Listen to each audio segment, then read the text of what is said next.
প্রিয় দর্শক, আসসালামু আলাইকুম। ভিডিওর শুরুতেই ভিডিওর টাইটেল থেকে আপনারা বুঝতে পারছেন কি বলতে চাচ্ছি। আপনাদেরকে শোনাবো হারুন আঙ্কেলের সেই আকর্ষণীয় একটি গান, আমি আর ব্যথা পেতে চাই না। ভিডিওটি কেমন লাগে অবশ্যই ভিডিওটি দেখতে থাকুন। আমি আর ব্যথা পেতে চাই না।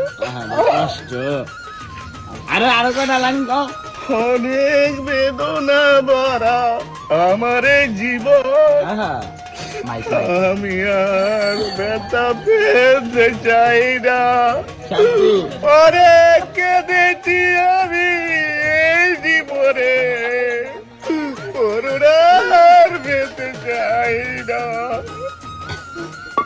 কই থামলা গান না থামতে গেছি নাকি?